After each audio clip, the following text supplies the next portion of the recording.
Welcome to the One Day at a Time Recovery Podcast, where my guests share their stories of addiction, how they recovered, and the tools and practices they use to stay sober now. Well, Matt, thank you so much for joining me today. Oh, my pleasure. Thank you so much for having me.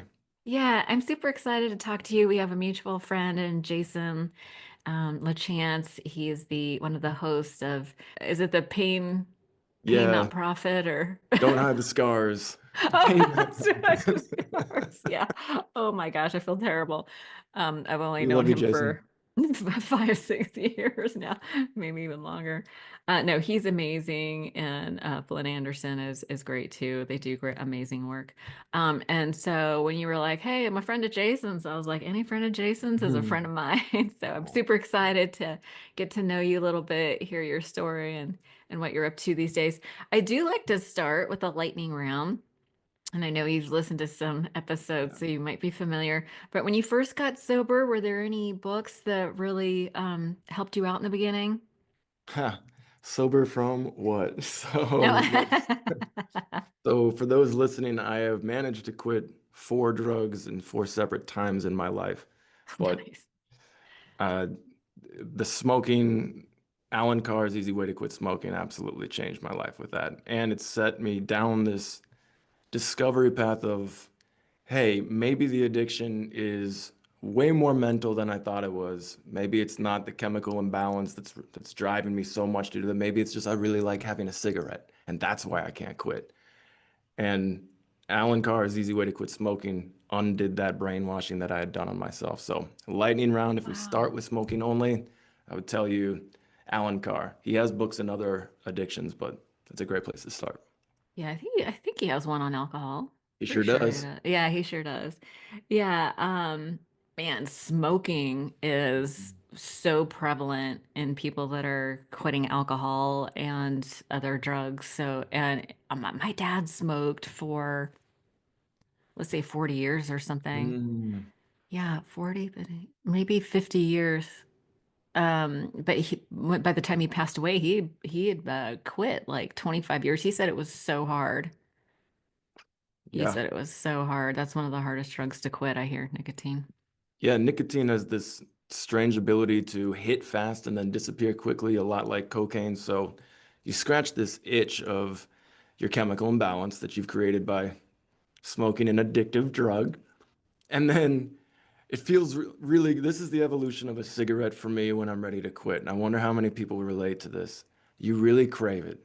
You light up. You start to feel great. You take that hit.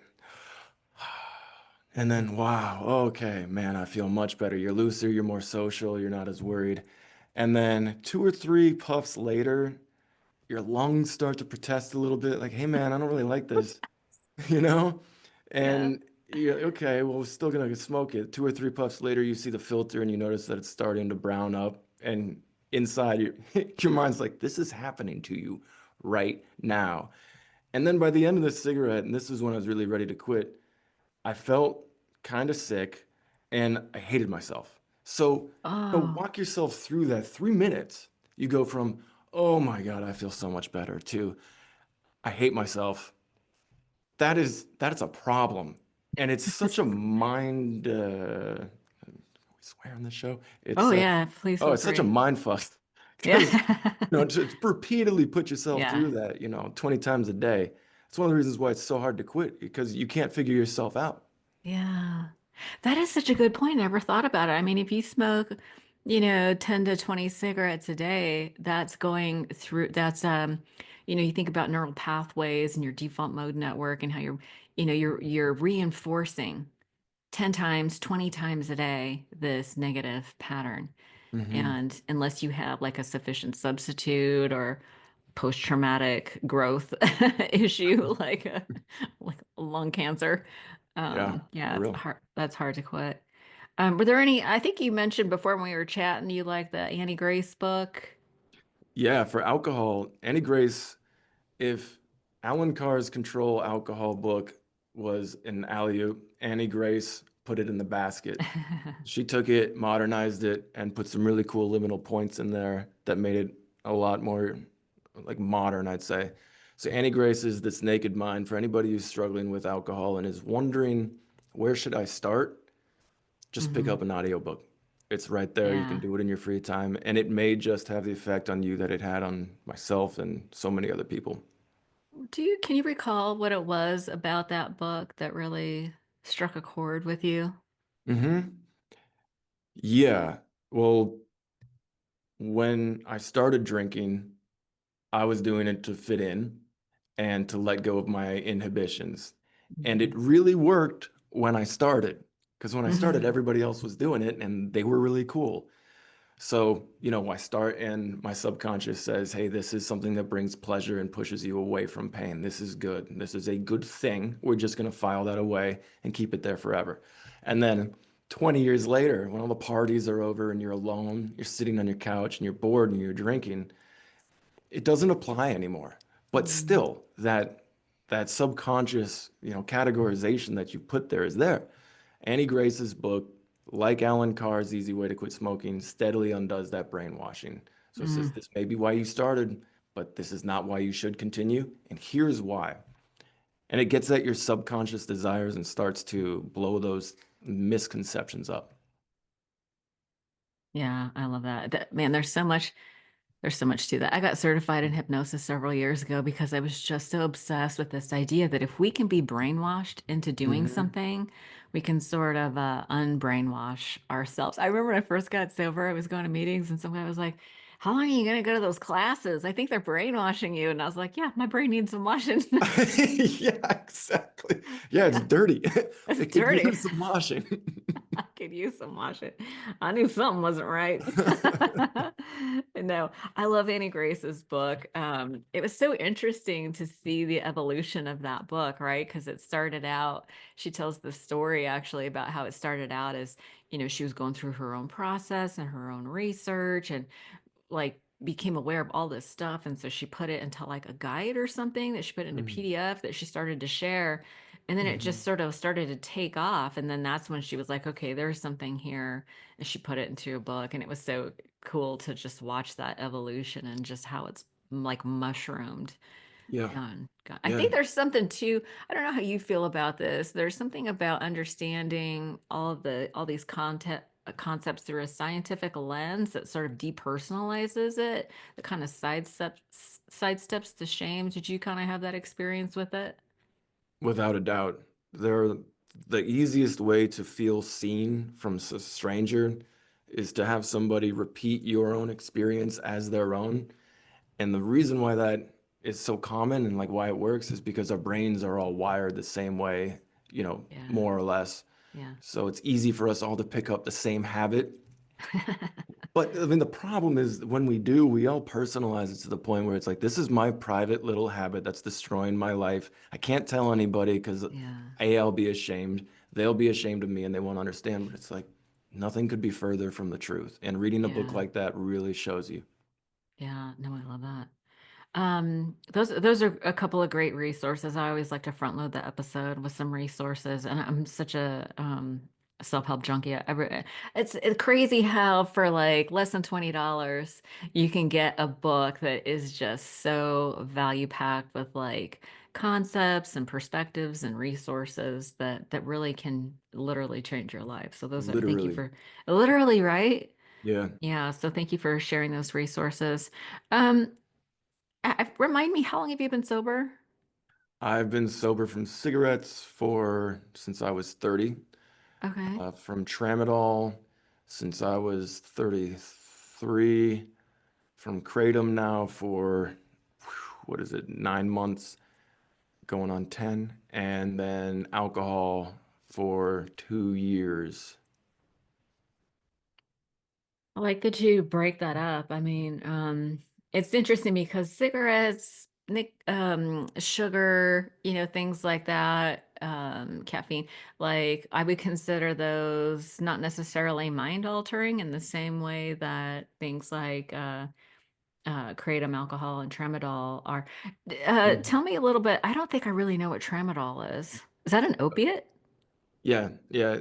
For the longest time, it wasn't classified as an opioid, and then the research bore out that it plays on your opioid receptors in the same Uh, way as other synthetics. So it got upgraded, you could say, officially to reclassified.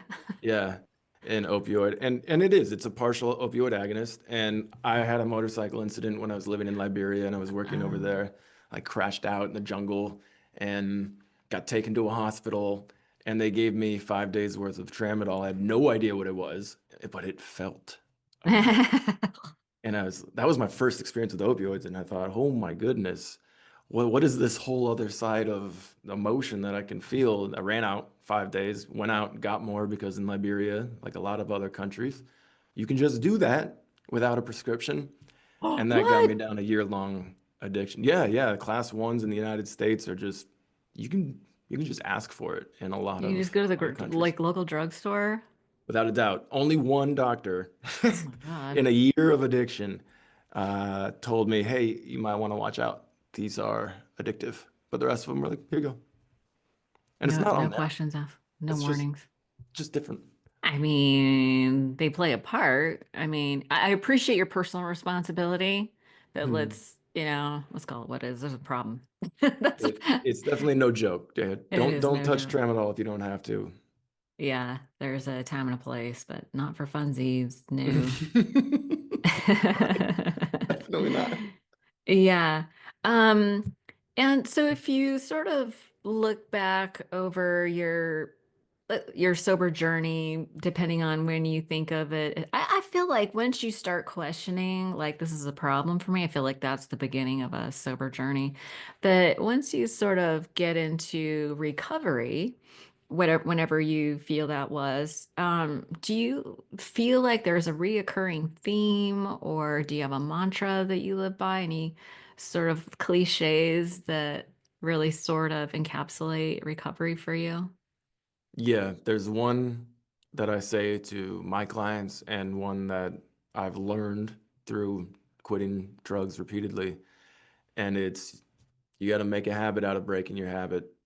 And it's not just some like idiom. It's true because chances are the first time you quit, you're gonna have a little trouble and you might sabotage yourself.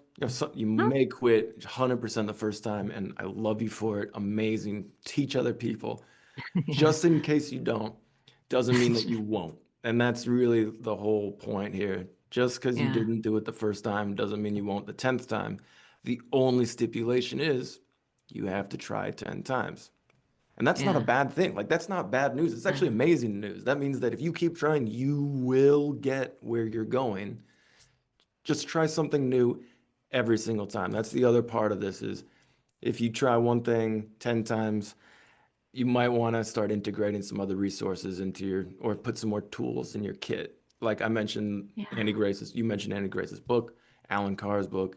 The Mountain is You is an excellent Oh, book on Brianna Wiest. self-sabotage. Oh That my book, voice. I've never felt so seen than when I Really? read that book. And it just opened up so many vantages into my childhood and my adolescent where things skewed, and Yeah. kept me on these self-destructive habits. But anyways, things like this where it's like, okay, well, that didn't work. That sucked.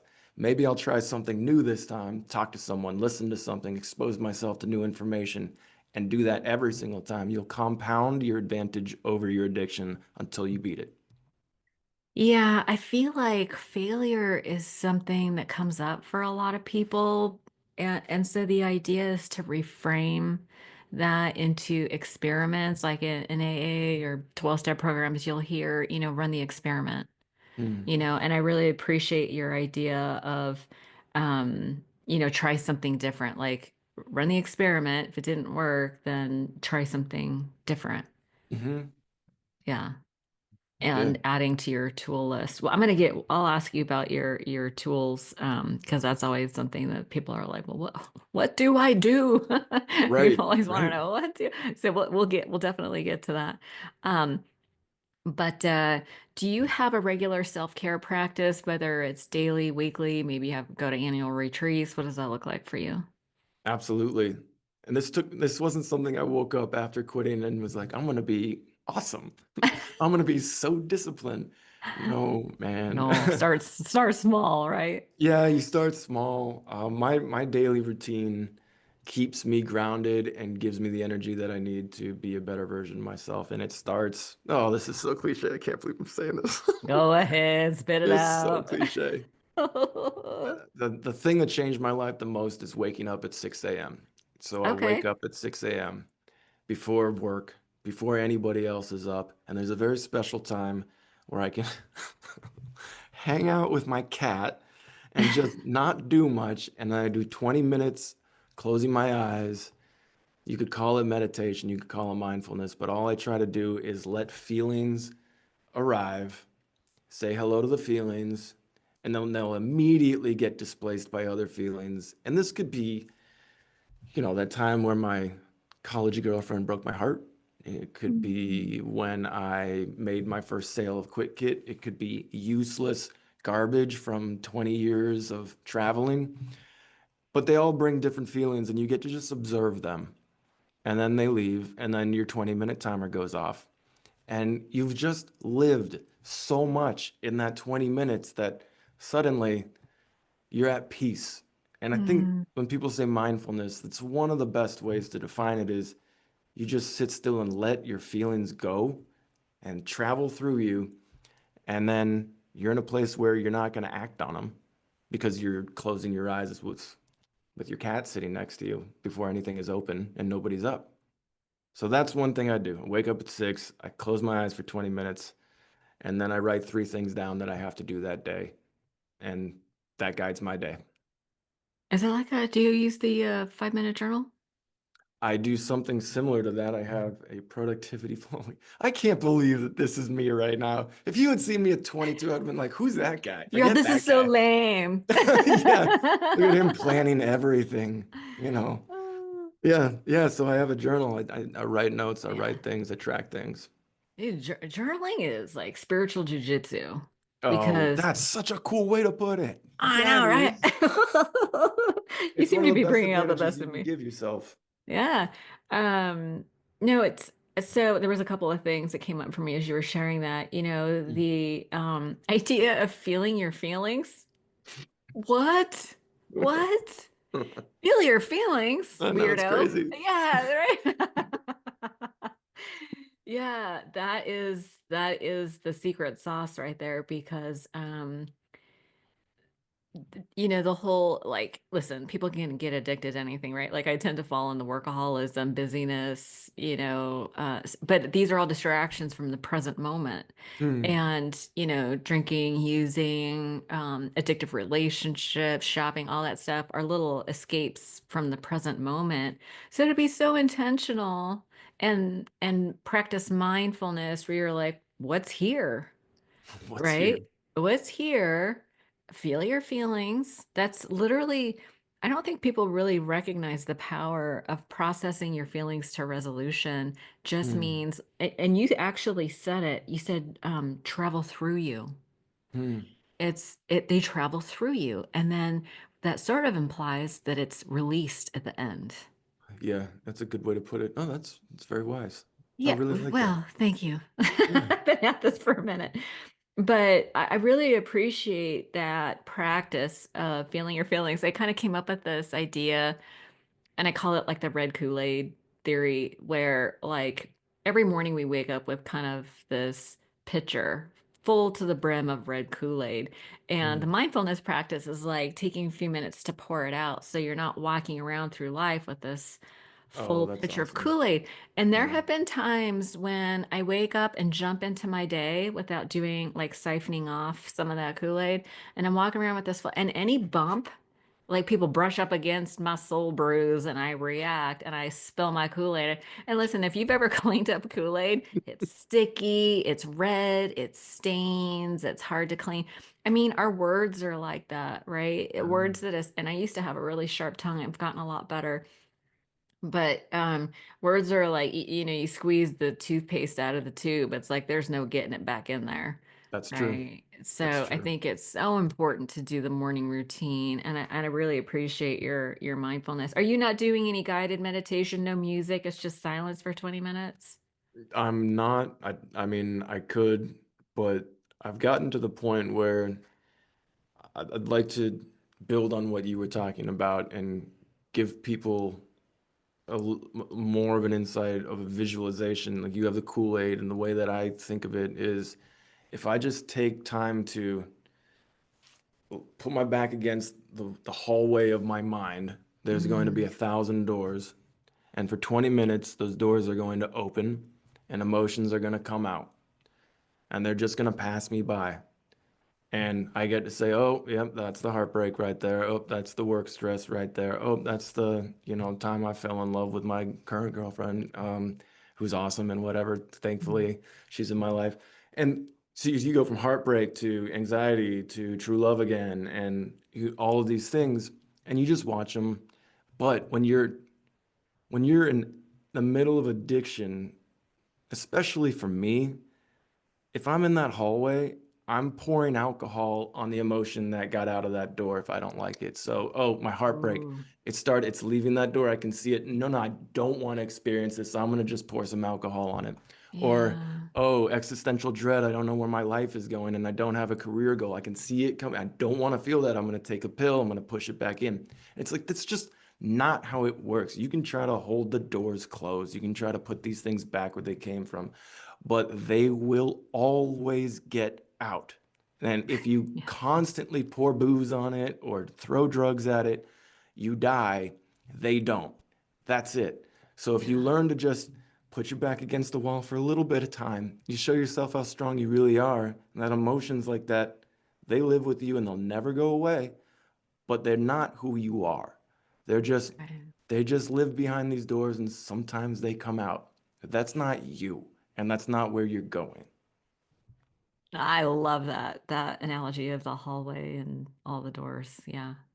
Thanks. You know, what we resist persists, right? So if you resist it, it just, yeah. Mm-hmm. And releasing the identification with the thoughts, that's so powerful. Oof, yeah, absolutely. So powerful. Yeah, I feel like a lot of recovery is about identity, like reinventing your identity or allowing your true identity to emerge, right? Mm. But that act of creating a little bit of distance between you and your thoughts, that is a practice worth doing for Can sure. I ask, when you were first entering recovery, did you have any tools that you employed that you can look back on and say, wow, that really worked for me? Or I wish I had done that, because that worked for somebody else? Yeah, thank you for asking. I feel like, what's coming up is the best tool that I had was phone numbers. So Mm. I got sober through 12 step and they were very much like get a bunch of phone numbers. And when you feel stressed out, call somebody. And I was one of those people that's like super self-centered. Like I love talking about myself. So I was like, what? These people will take my call and listen to my bullshit? Sign me up. Are you kidding me?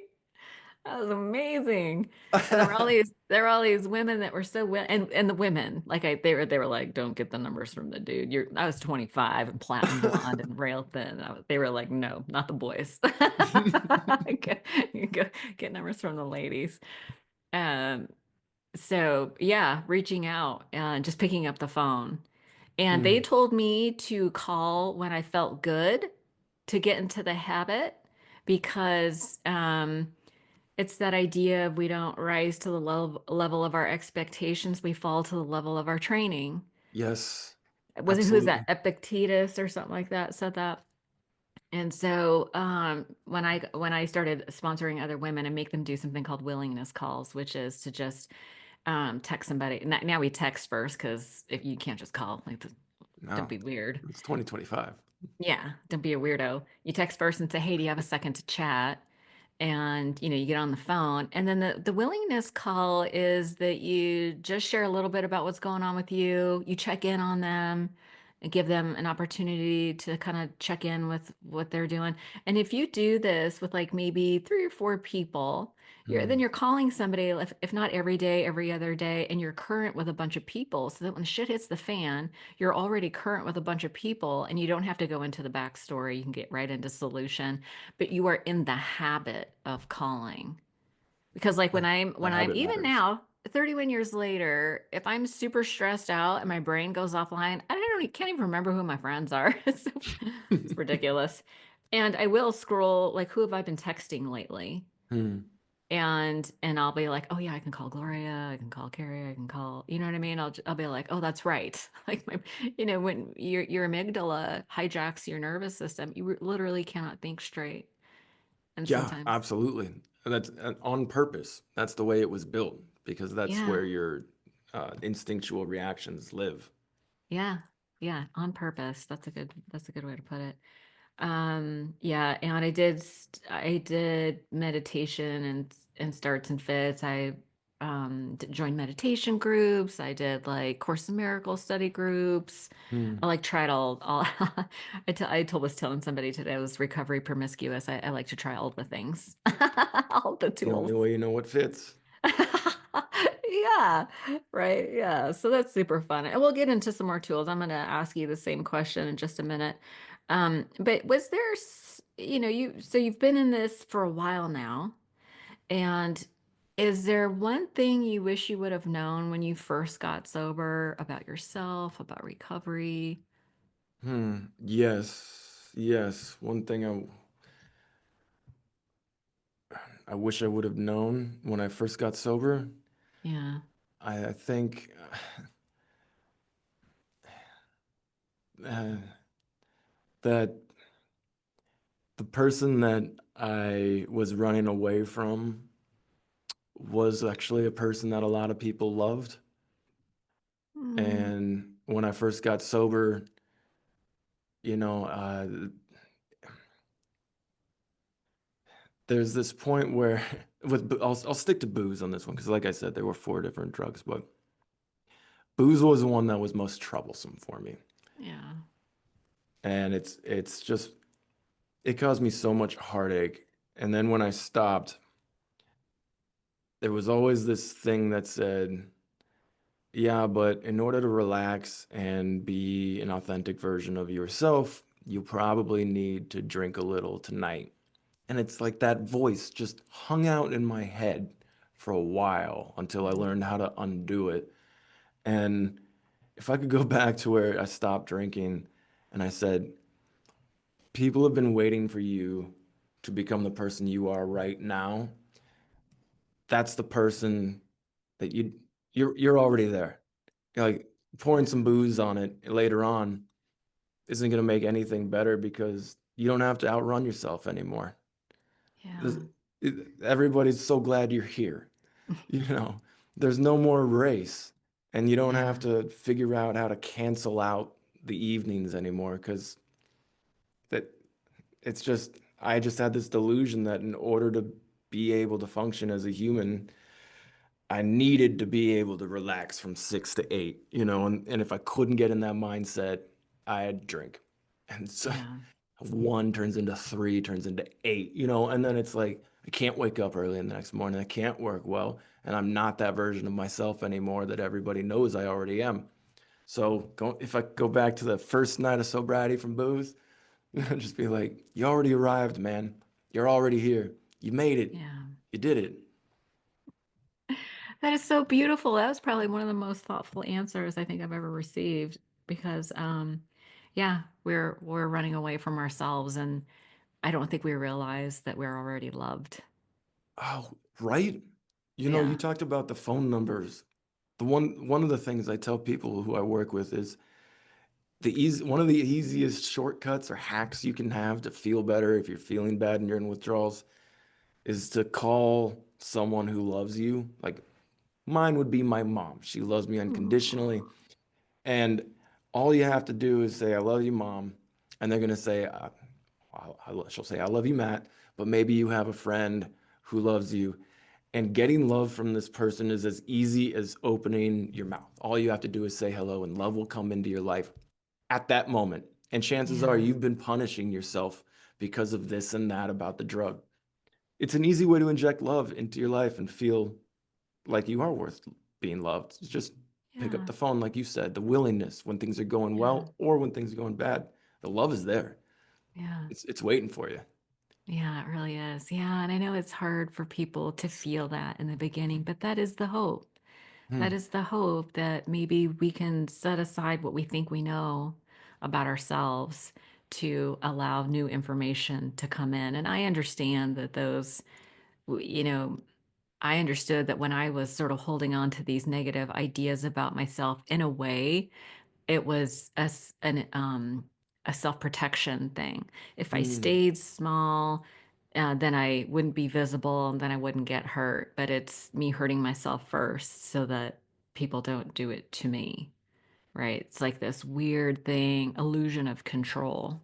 Oof. Yeah, Right. but we need to be able to, but that's not sustainable. That's a No. survival skill that doesn't apply to a healthy lifestyle. So at some point we got to put it down. Yeah. Got to put down the 100%. self-hate. Can't hate yourself well.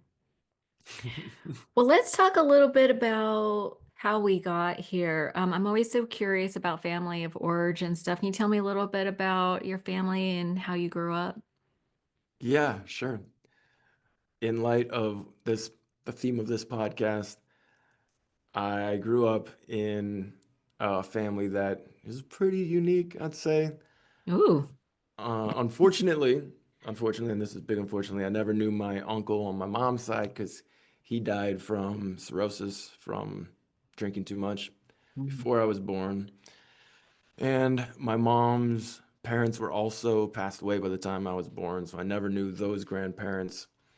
My grandma on my dad's side had passed away. So I had my grandpa and I had my dad when I was born, but 2 years after I was born, my dad had a mental break and had to be cared for in a home. So never he never wanted to see us. I mean it's not his fault and he's passed away now, but there was just this thing that happened. They called it Hodgkin's disease or schizophrenia or bipolar or some terrible cocktail of all these things. About 2 years old for me. He just didn't want to see his family. He didn't want to see me. He didn't want to see my mom. So he went and he lived about 20 minutes away from us until he died in 2016. And I never saw him again.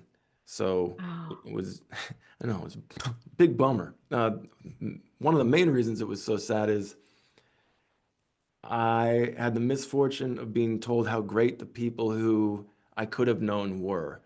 My dad Oh. was apparently this paragon of compassion and being the best of friends and being very inspirational and hard driven and successful. And it's like, I never, ever saw that. I just heard from the people who knew him. And my mom's brother, the same way, never knew him either. So it was just me and my mom. And I think by virtue of all the catastrophes that had happened, she was very protective of me Mhm. and didn't want me to get involved in anything that could possibly hurt myself. So naturally, I go travel the world as soon as I can when I'm in my 20s. And in college, I started smoking, when I was in college, even though I knew it was a bad idea. You went to Uh, Santa Clara, bougie school. at a bougie school where my bougie friends were smoking like menthol cigarette Newports, and I was just like, "What's that? Oh my God, that tastes amazing. Let's keep that." But it's just like, you grow up with this very one-sided family where it's just you and your mom. Everybody else has their family where it's brothers and sisters Oh, and a mother and yeah. a father, but I have my version of that. Yeah. And and for better or worse, that's what I grew up with. Yeah. That sounds like it might have been kind of lonely. I think so. My poor mom, she tried to throw the baseball with me or take me to play some basketball, but I mean, she was 40 when she had me, right? So she was already Oh, getting she was an up older there. mom. She was an older mom. Yeah, Where right? did you grow up? Up in Seattle. Oh, that's right, Seattle. Yeah. Yeah. Okay. So she was probably trying to earn a living to support you. Yes, she So did you definitely spend was. you must have spent a lot of time alone. You know what? I never really considered that, but I spent a massive amount of time alone. Yeah. If I wasn't in class, I was Yeah. waiting at the library for hours for her to come pick me up, for example. Right. Right? Yeah. And you're a kid. You don't want to read books when you're a kid. You want to like have fun. You want to run around and play, but you're at a Yeah. library. God, I You remember spent a sitting in lot. that place just like, ugh. I wonder if that came up, later on in my life and totally changed the way I develop. That's an interesting point, Arlena. Thank you. Yeah, yeah, a lot of time. No, I asked that because like my husband, he had two older sisters, but one was like gone, and his mom was a nurse, so and she worked the night shift, so she was either asleep or at work. Mm. And so he was just alone all the time. And I would consider that benign neglect. Like there was no malice behind it, but it was neglect. And I've heard that story a lot. Like I grew up in the latchkey kid era where you Oh get a yeah, key to the house, you go to school and then you come let yourself into the house. Don't. Yeah, you too. same Yeah. thing. And so it creates like this inappropriate independence, like this non-reliance, like I can't rely on anybody else. Like nobody's paying attention to my feelings, nobody's nurturing, there's no compassion, empathy. It's like I'm on my own to figure everything out. And it creates like this extreme independence, which can be very positive in some ways, but then also makes it very difficult to ask for help later, right? Ooh, that would explain a lot. Yeah, and this idea of, I feel like a lot of us have this feeling like I just need to figure it out. Like it's Mm. on me, like no one's coming. I need to figure it out, like this extreme independence. And I feel like that prevents a lot of people from getting help. So I was just kind of curious if you have sort of that. You're like, you're an I feel totally entrepreneur. called out right now. Ah, Absolutely. yeah. Yeah. 100%. It's hard to ask for help, right? If you've been conditioned to figure it out. Yeah. Especially when the issue might be really embarrassing, like I can't control my intake of something I know that's killing me. Yeah, it seems like everybody's, Annie Grace was like very much, beating the drum of like, we are conditioned to actually drink. Like it's the one thing Hmm. that there's like so much shame about. It's the only drug you have to explain why you're not doing it. Yeah, right. Of Yeah, course. makes us crazy. So when did you start drinking then? I started drinking in college. I started drinking my freshman year. Picked up And cigarettes, picked up booze pretty much at the same time. yeah, they do tend to go together. They really do. And when you're invincible and 19 years old, it's awesome. Like you have no idea Yeah. what you're about to enter into. Yeah, so 19 years old, you start. Did you experience any consequences with your drinking right away, or did that take a while? No, it took a while. Mm. Yeah. When did it start becoming problematic for you, the drinking? Let's say pretty much right after I graduated. I'm I'm a really creative, sensitive dude. And like going to college, I wanted to major in guitar, right? Which is not the best economic decision. And somebody talked me out of that and said, go to business school, get a marketing degree. It's the easiest thing you can do. And I said, all right, fine. I hated it. I hated it. I didn't go to class. It was Oh, such a waste of money and time. And I still regret that. But it's like, what would I do in the tiny little town I went to school in? I would party and drink because I didn't know what I wanted to do with my life. All I had learned was that being creative would get me nowhere. And so I was super depressed. And the best way to mm, deal with that was to party. And then that magical day comes where you graduate and it's all fucking over. It's just done. Nobody's yeah, paying for anything. If you've had a job, it's not going to pay rent. You're moving out. And then, whoa, well, what's been holding your hand through this whole process, even though it's been kind of a playground for 4 years? Booze. So you yeah, go, you get a job you hate, you move into this small apartment, and when you don't have any parties to go to and your friends are all living in different states, you just drink. And you drink and you watch TV like, what am I doing? I'm drinking and watching TV because I don't have anything to do. This is so stupid. But then you do it again yeah, every single day and then it becomes a habit. yeah, yeah, yeah. So that's how it went for a while. Yeah, it sounds like that went for a while because you didn't quit drinking for what, 10 years? I mean, I didn't quit drinking for into my 30s and then into my late 30s. It was the Mm, lubricant in all those countries that I've traveled and worked in so many countries, and booze and cigarettes back when I smoked were like the fastest way to make friends. You show up somewhere yeah, new, somebody's drinking somewhere, you're talking to them. So it was an excellent way yeah. to introduce myself. Terrible way to treat my body. Yeah, for sure. So when did you start to decide, I'm gonna like you, so your quitting was sort of in stages and in different phases. When did you decide to quit? So it sounds like you quit everything by, within the last year, but it sounds like alcohol was a couple years ago. Mm. What was your process for quitting alcohol? I Did you knew, have like a rock bottom moment, or was it like a slow progression where you just finally got sick of it and sort of hit that tipping point?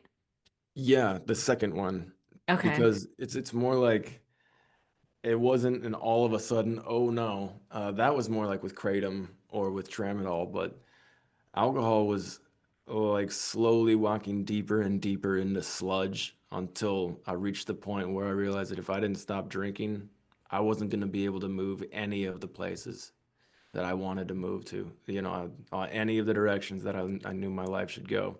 My feet were just held fast in ethanol. And I realized that slowly.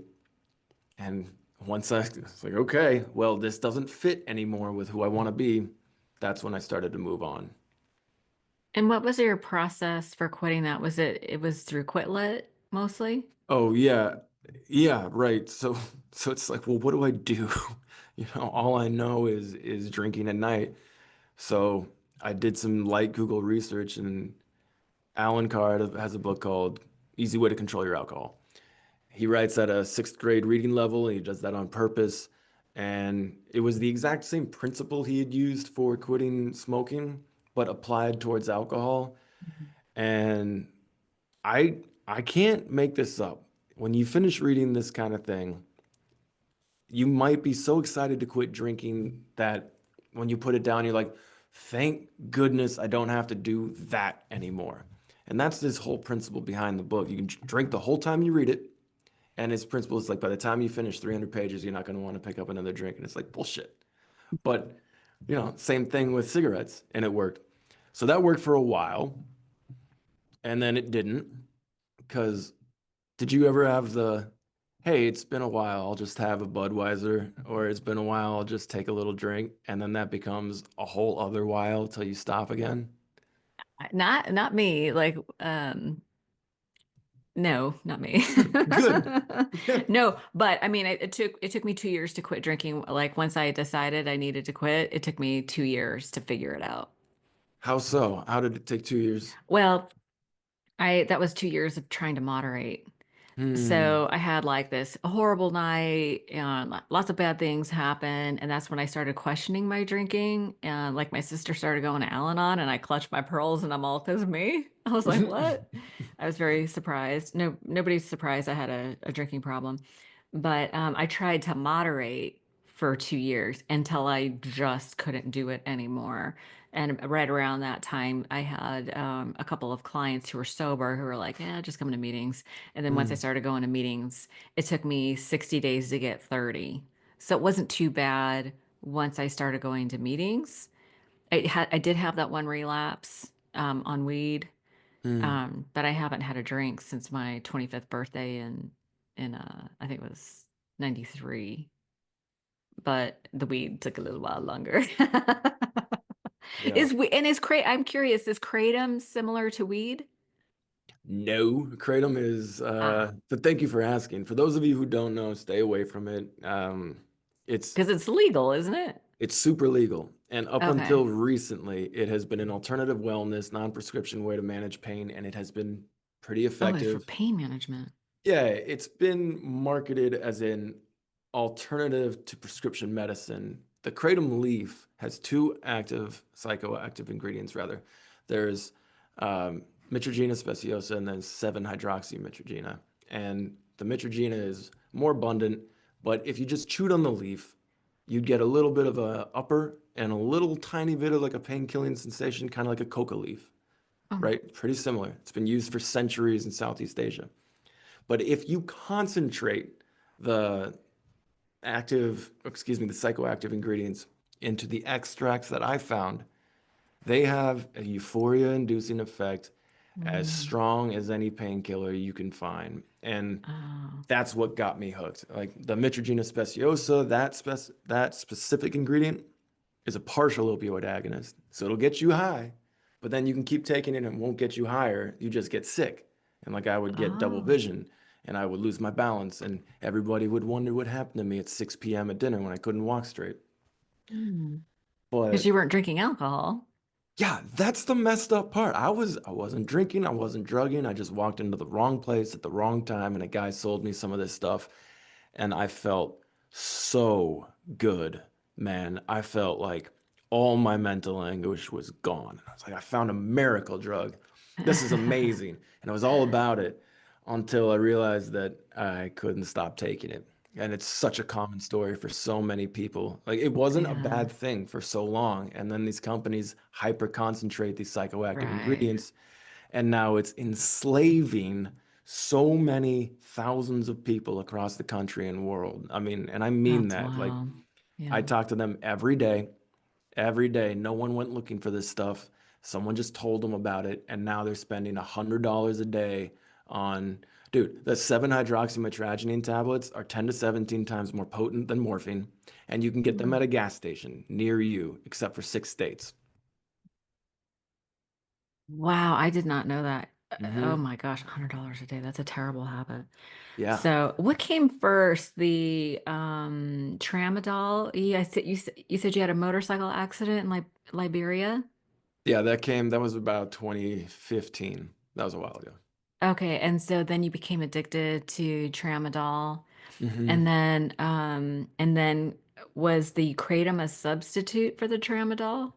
No, no, I quit tramadol a year after I was taking it when I mean, this is like a come to Jesus moment for me where everything just happened. I just woke up one day and I said, I don't want to take a pill to be happy anymore. And I stopped and I white knuckled and I was done. And I know that's not how it happens for a Okay, lot of people, but I was very that fortunate. happens. It does spontaneous abstinence happens It and it does. happened for Yeah. me. Yeah, that's amazing. Okay, so let's fast forward. So how did you get off Kratom? So it's been 9 months. Was it Mm. like a spontaneous situation again, or was that a process? It was uh it was a process of me becoming more and more depressed and ashamed of myself for becoming almost 40 years old and digging back into a drug habit that I Mm. quit booze, cigarettes, tramadol, and suddenly I'm addicted to this gas station heroin. Um, can I Station.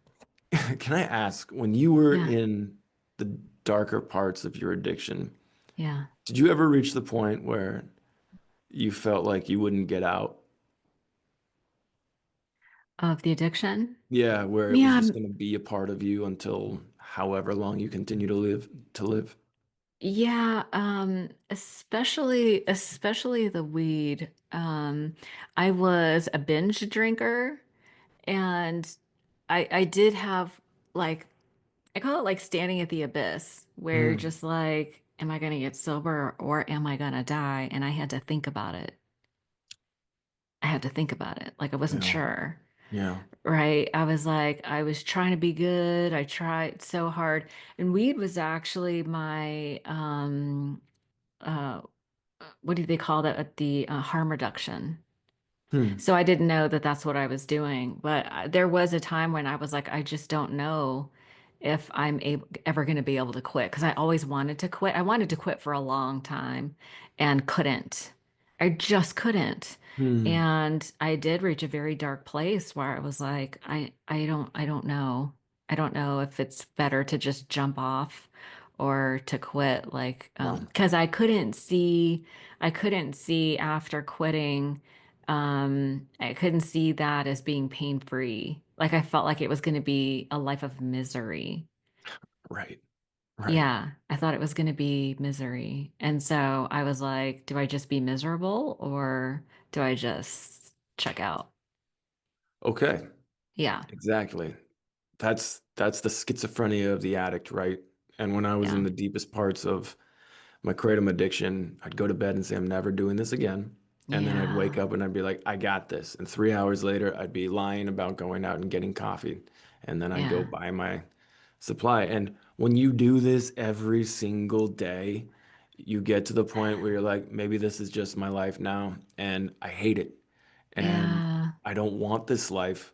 So I started getting suicidal. I would think about the yeah. ways I was gonna do it, and Mm. that's when that's when I realized I should probably really stop. Did you get to the point where you had a plan? I had a whole scenario that I would go to this store, I would say these words, and I would buy this gun, and maybe I would do it over here. That's how far I got. Like what are they, death by a cop or something like that, or Oh, suicide by cop? No, suicide? Or no, I you were would do it just, myself. I would oh, never okay, put yeah. anybody else through that. Oh, okay. But you talk about harm reduction. It's like the worst thing is when you feel like the best way to reduce harm to yourself is by killing yourself. It's like Yeah. that that is so hard. And if anybody's listening and you're connecting with this, I hope I can uh that's not you. That's the drugs talking. It's not you.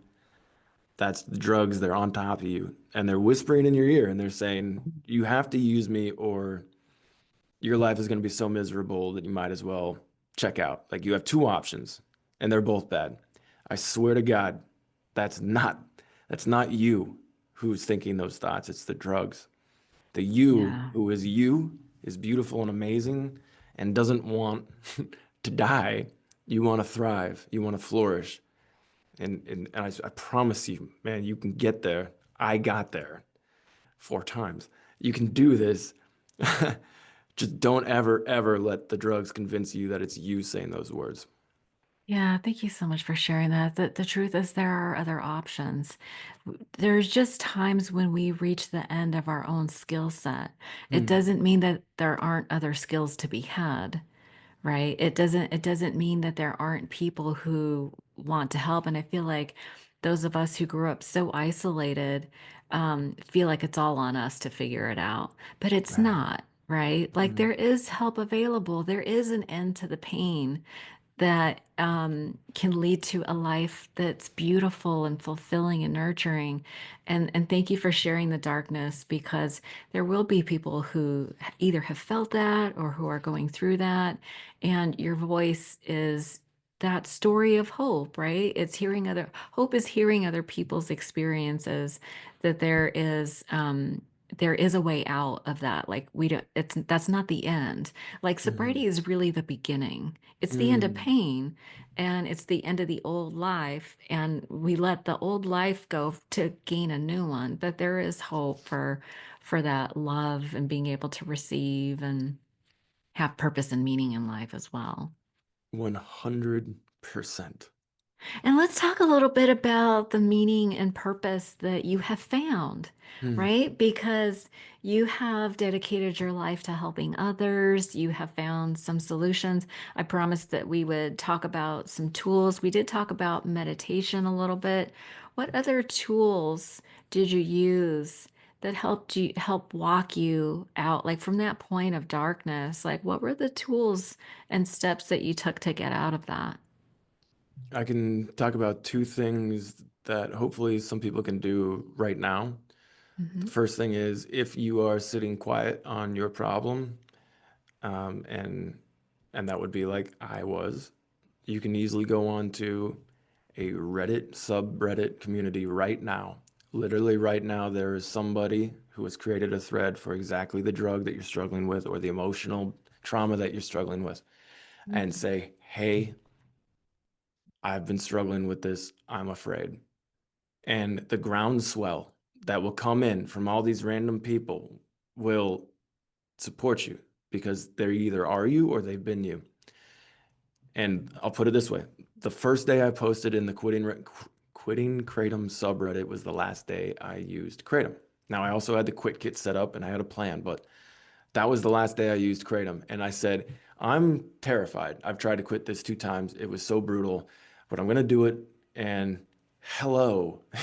And within half an hour, somebody had given me their phone number and said, I'll be your accountability buddy. You can call me anytime. Oh, So wow. you don't have to like, it doesn't have to be a big thing. You can have an anonymous name on Reddit and go Nice. find some people just like you. And the other thing that I say is when you quit, you may find yourself with free time and you may not know what to do with that. And your withdrawals are going to come in and say, hey, this kind of sucks. Sobriety is no fun. You should just go use. Well, hold on. Yeah. One thing you can do is give yourself a personal project. And what I mean is there anything that you've wanted to do but been kind of putting off? And it's not something that you already know perfectly well how to do. There's going to involve some amount of skill learning, and it has to be about what you care about, or at least something you're curious about. For me, I put in I put in recessed lighting in my condo, so it doesn't have to be some big thing like restoring a muscle car from the '60s. Like I just put in lighting. I had no idea how to do that. I am a chemical engineer, so I understand like the physics of electricity, but I didn't know how to do that. So I went on YouTube, learned how, bought the stuff. Suddenly I was laser leveling, I was cutting holes, I was putting stuff. And the reason why this works is, first of all, humans love challenges because Yeah. we love overcoming them. But second of all, we love when we get it right and we can stand back and say, "You see that? I Do did you that. see? Look at that. I did that." And maybe it's not going to Yeah. be as grand as flicking a light switch like I had, where it's like, let there be light, and there was literally light. But find something like that. It's going to take a few hours a day, and Yeah. you can lean on, and you can be proud of yourself. It's so easy to give yourself something to Yeah. be proud of. You just, it doesn't have to be that big thing. It could be Yeah. anything. Yeah. And so give yourself a personal project and I lean into love that, that. and then find a community online where you don't Hmm. have to show your face or your name if that makes you comfortable. Community is huge. Just having someone to talk to. Yeah, I love that. These are really great. The personal projects, I'm a huge fan. I have like they call it a hobby graveyard. Tell I me. don't know if you've ever heard that before, but I have over the years like gotten into different hobbies and my brain just loves something to chew on. And I Hmm. would consider that a sufficient substitute. Like when I first got sober, I had like a 12-step community and friends, and that filled my life very quickly, which was really important for me. I got sober 31 years ago. There was nothing else besides 12 step, right? So I just dove headfirst as I do. But over the years, I've had other projects. I went down the rabbit hole of nail art and became like ambidextrous. Perfect. That's a So, perfect example. That's yeah. so cool. Yes, I'm creative, gardening. I made soap. I do canning. I got into baking. Hmm. I have friends who do sourdough bread, which is a whole, gee, that is a rabbit hole. But I love this idea of personal projects. I actually created a free resource guide that you can get on my website. I think it's at odatchat.com. But these resource guides on sober fun. Sober fun, right? Yeah, sober fun. And it was everything from like car shows to, stuff at the fairgrounds, just all these like a wide like dance lessons, like just a wide range of activities because, they say that addiction is like a narrowing of things that bring you joy. And Hmm. pretty soon we sacrifice everything for one thing. And the recovery is like you're like recovering like your joy, and it's kind of fun to just kind of experiment, like, because you don't actually really know who your authentic true self is until you start trying stuff, right? Like I did knitting and crocheting. I've done it all. I like all the little handy stuff, but I love the idea of personal projects. So did you say you're a mechanical engineer? Chemical engineer. Oh, Yeah. chemical engineer. Of course you are. I was a little bit of a chemical engineer. Heyo, let's go. Oh my gosh.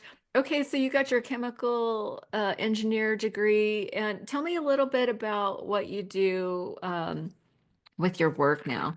You have a Yeah, quit kit. I do have a quit kit. So, in addition to the personal project, the subreddit that I connected with back in July, I I wasn't ready to go to a treatment center, Okay. and I wasn't going to go to a doctor to get my name next to a prescription because I was too embarrassed and I didn't Oh, want my mom or whoever to find out, all those reasons that we give ourselves to be private. So I thought, all right, Matt, what are you really good at? Well, I'm really good at inventing new things that solve extant problems. It's the reason I became a chemical engineer. Uh, and I'm very good with research, for better or worse. I can dig into scientific literature and nerd that's out. great. Well, it ended up paying off. Yeah. I said, look, if there's a prescription out there that can help, fine. I don't want Suboxone. I don't want an opioid in my life.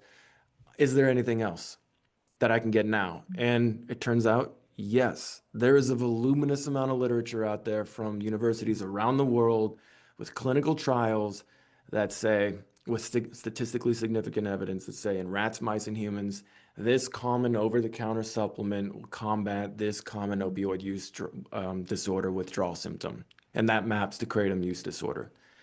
So I Okay. thought, okay, I know that this withdrawal symptom happens in the morning, this in the afternoon, and this in the evening. Well, I took the studies and I said, well, this supplement will help with this in the morning and then afternoon and the evenings. Then I put together a regimen of 3 doses and I bought all these supplements and I said, like what the hell? Let's give it a shot. And 3 days into it, I had forgotten that I was quitting the drug. And I have a lot of experience quitting. So I know what it's like Yeah, you to do. suck. But I remember it was a Thursday morning and I was driving back home and I parked the car and I thought, oh, right, I'm quitting Kratom. And it's like, holy shit. Like, You what? forgot. Like, that's amazing. And that's how I knew I was out. Like, I was mentally ready. I had my project there, I had my community, Okay. Okay. but the withdrawals that could have caused me to relapse because the suffering was too much, they Yeah. just weren't there. And that's where Mm. Quit Kit became like what it was. It wasn't an accident, it was on purpose. And since then, I've been able to help a lot of people. I can talk about the journey, but it has helped a lot of people across the country as well. I really love that. Yeah, it's so interesting because once you have the community support, you have something that your brain can latch onto and keep that busy. You have all these other practices. You're doing the exercise, meditation, the whole Mm. thing. Um, then it becomes, how do we take care of our physical bodies? A lot of times, people show up in recovery and it's our bodies are damaged, right? You have liver issues, you have, all kinds of physical issues. And so we do need to take some time to um, let our bodies and minds heal. So yeah, absolutely. Supplementation. I agree with you. I've seen a lot of research. I'm a little obsessive Mm. when I'm a Huberman Lab junkie. Yep. Yeah, and so I do see it's like why not utilize all the information that we have now. So with Quick Kit, what is it? It's a vitamin, it's a supplement regimen. Is that fair? That's very fair. It has some vitamins in it, vitamin C and vitamin the B complex, but it's far more than that. There's adaptogens, amino acids, pre and probiotics. There's the dopamine precursor in the morning dose. Is that Um, like GABA?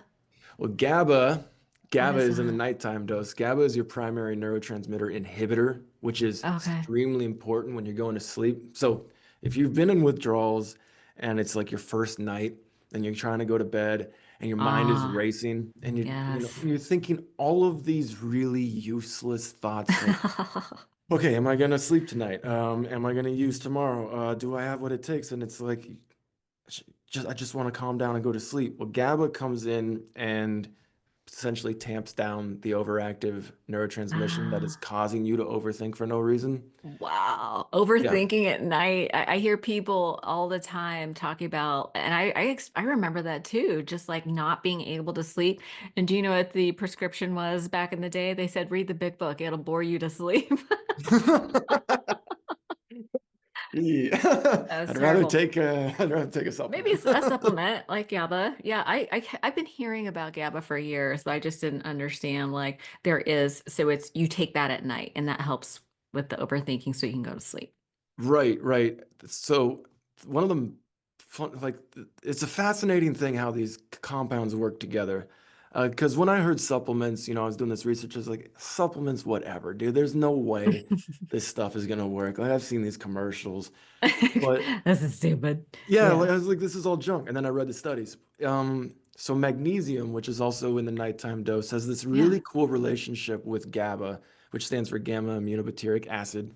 And magnesium will pair with GABA on its journey to GABA receptors and help GABA bind to these GABA receptors, which thereby lowers or decreases your sense of stress or anti-relaxation. So you put magnesium with GABA, which I have in the nighttime dose. It's like turbocharging the effect. And Mm. then you have L-tryptophan in there too, Oh, which if anybody's ever eaten too much turkey. turkey at Thanksgiving, you get super tired. Chances are you felt really at peace before you got tired. L-tryptophan is this fascinating amino acid that is fundamental to the functioning of our brain. You get it through white meats like chicken and turkey and more, and it gets catalyzed into serotonin. Oh, Serotonin is our no. happiness molecule. It's our feel-good molecule. You get 90% of your serotonin through your diet. Now, when you've Wow. chronically abused your gut and your microbiome, all your bacteria is off, you have dysbiosis, no matter how much tryptophan you're taking, chances are you're not absorbing enough of it. Uh, so you don't have enough serotonin. So you're not feeling very good. Yeah. But then at night, the body sees the lights are going down, lights are off, sun is going down. It catalyzes serotonin into melatonin, which is the sleep-wake cycle Oh, hormone regulator. yeah.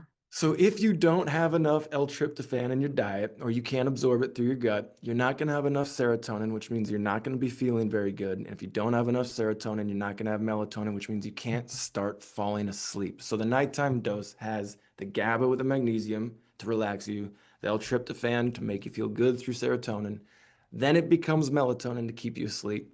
It also has melatonin in it just to get that kick started. And Mm. then vitamin C, which is good for everything when you're in withdrawals. It's like cliche or whatever. Vitamin C helps with everything when it comes to cellular stress and oxidative stress in the body.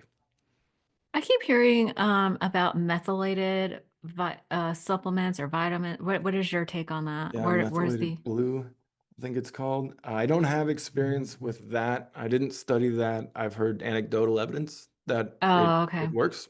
Okay. So I'm all for more information on More that. But research, yeah. yeah, it's not part of the quick kit. Yeah. And quick kit is doing pretty well without it. Yeah, yeah. No, that's amazing. Oh, listen, so for people who are, listen, I was like, I need to give me some of that because at 56, postmenopausal, um, life transitions and stresses, sleep has been a challenge for me. Oh, I'm So sorry. yeah, thanks. But I've been taking some magnesium, but I was thinking about adding, melatonin, or not melatonin, but the GABA. I heard that might be helpful too, but that makes sense. So, Yeah, but shoot, that'll be helpful. you're gonna have to hook a sister up with some some That's what's some up. stuff. Yeah, I think the Yeah. nighttime dose will help you out. Yeah. So, listen, I kept you a little longer. I appreciate you letting me dominate your time this morning. I really appreciate your story. It's been so helpful, and this really sounds like such a valuable tool for people in the beginning of recovery. I mean, not just kratom or the opiates, although Mm, obviously for that, but it sounds like when everybody's going through this transition, like sobriety is such a transition period that our bodies need to heal. So any kind of tools we can use to help our physical process, I'm all about it. yeah, So 100%. where do people find you if they want to learn more or connect with you, ask questions? Where can people find you? So online you can go to tryquitkit.com. That's quitkit, QUITKIT, tryquitkit.com. And if you want to email me personally, I would love to hear from you. Oh, My name is Matt, M-A-T-T. So just do Matt at tryquitkit.com. You can email me anytime. I love that. Thank you so much for putting that out there. I feel like sometimes people just need to connect with a real person to just be like, "Hey, I'm struggling. What do you suggest? Hmm. What do you suggest I do?" So maybe if you don't know what to say when you reach out to Matt, maybe that's something you can just, "I'm struggling. What do you suggest?" Yeah, 100%. Yeah. I mean, just send me your name, number, whatever. I'll give you a call. We'll connect. I love that. Matt, it's been such a pleasure to get to know you. Thank you so much for sharing your story. I really Yeah. appreciate. I was just telling you before we started, I'm in the older crowd, so I like having the youngins come on and share their I'll take stories. that all day, by the way. That's awesome. Listen, you enjoy the rest of your day, and I look forward to connecting with you in the future. Thanks, Arlena. Thank you so much.